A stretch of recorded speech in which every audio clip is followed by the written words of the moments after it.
Barcelona didn't lose this tie because Atletico were brilliant. They lost it because their entire defensive identity has collapsed, and the one player who could have masked it wasn't even on the pitch.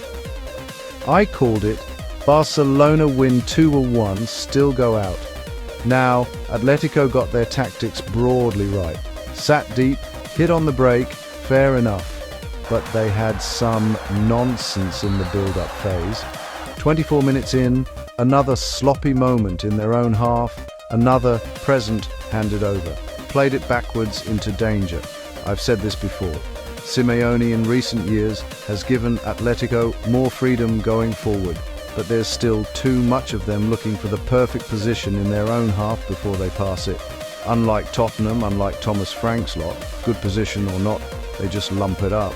Atletico try to pick a cleaner exit pass first, but under the surface, they're still not fully stable back there. That said, once they connect and get forward, the efficiency is still quite good, and thank goodness they sat deep in the first leg and came away with a lead, because in the second leg at home, same old sloppiness returned. But because of that first leg cushion, they had room to make errors, and it didn't kill them. Now, Barcelona's defending is absolutely shocking. As I said, Real Madrid, Barcelona, their defending is a disaster, which is why neither of them will be in the Champions League business end this season. Barcelona's backline never knows when to step and press and when to hold. They just live and die by the offside trap.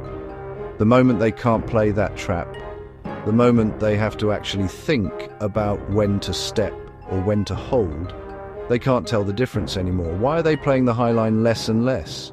Simple. They keep getting burned. And once that trap collapses, Atletico's counterattack just punches straight through. Atletico got back in front around the 30-minute mark. Lookman's goal, 3-2 on aggregate. That absolutely crushed Barcelona's morale. Before that goal, you could already see how sharp the counterattacks were. After the substitutions, they got even faster. Barcelona were relying on the trap, it got bypassed. And then what? They couldn't catch up. Garcia chasing back, barely closing the gap, commits the foul, red card, one mistake, piling on another, and Barcelona are down to 10 men. After that, Atletico just had it easy. Now, Griezmann, brilliant, genuinely experienced, composed, calm, nothing flashy but effective. Compare that to Bruno Fernandes, who is literally the opposite, always forcing things, always overdoing it. What Griezmann does at what looks like a high level of difficulty, it's actually simple, clean creation. And look, Barcelona don't have Leão. Their attacking firepower was already short. 2 goals down, clearly needing to chase, up against a packed defence, and Fermin Lopez playing as a false left winger.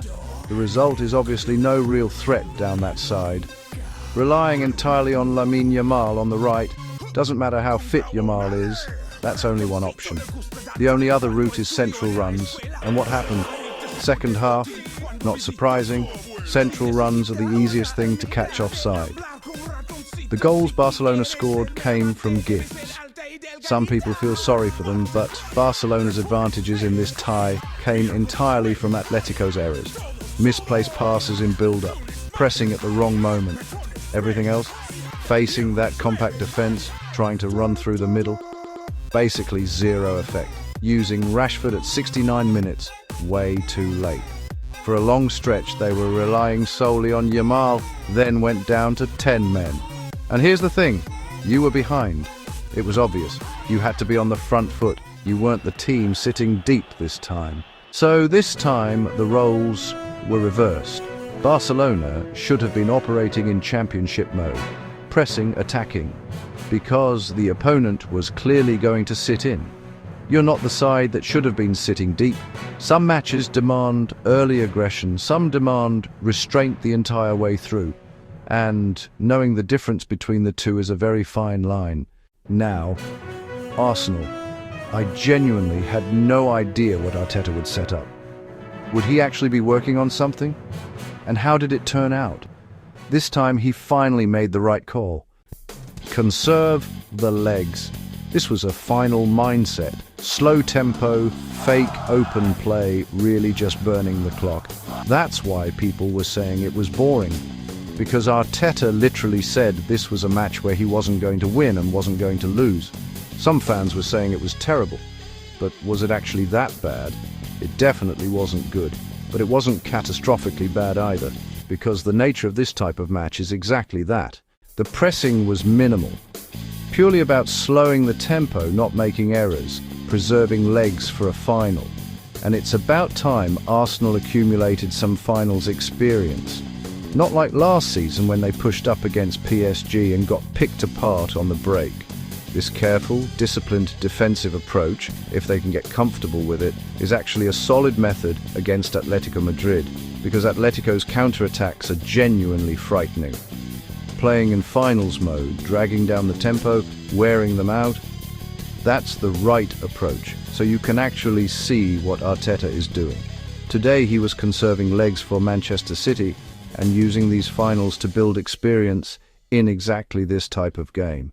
And here's what I think is coming next. 5 at the back against City. Mosquera played today. His offside defending was poor, honestly.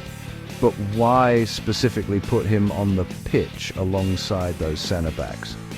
I think Arteta is preparing to play 3 centre-backs, 5 at the back, next match. Because if you're playing a back 5 against Manchester City, City haven't been at their best, but they've been drilling the ball into space relentlessly.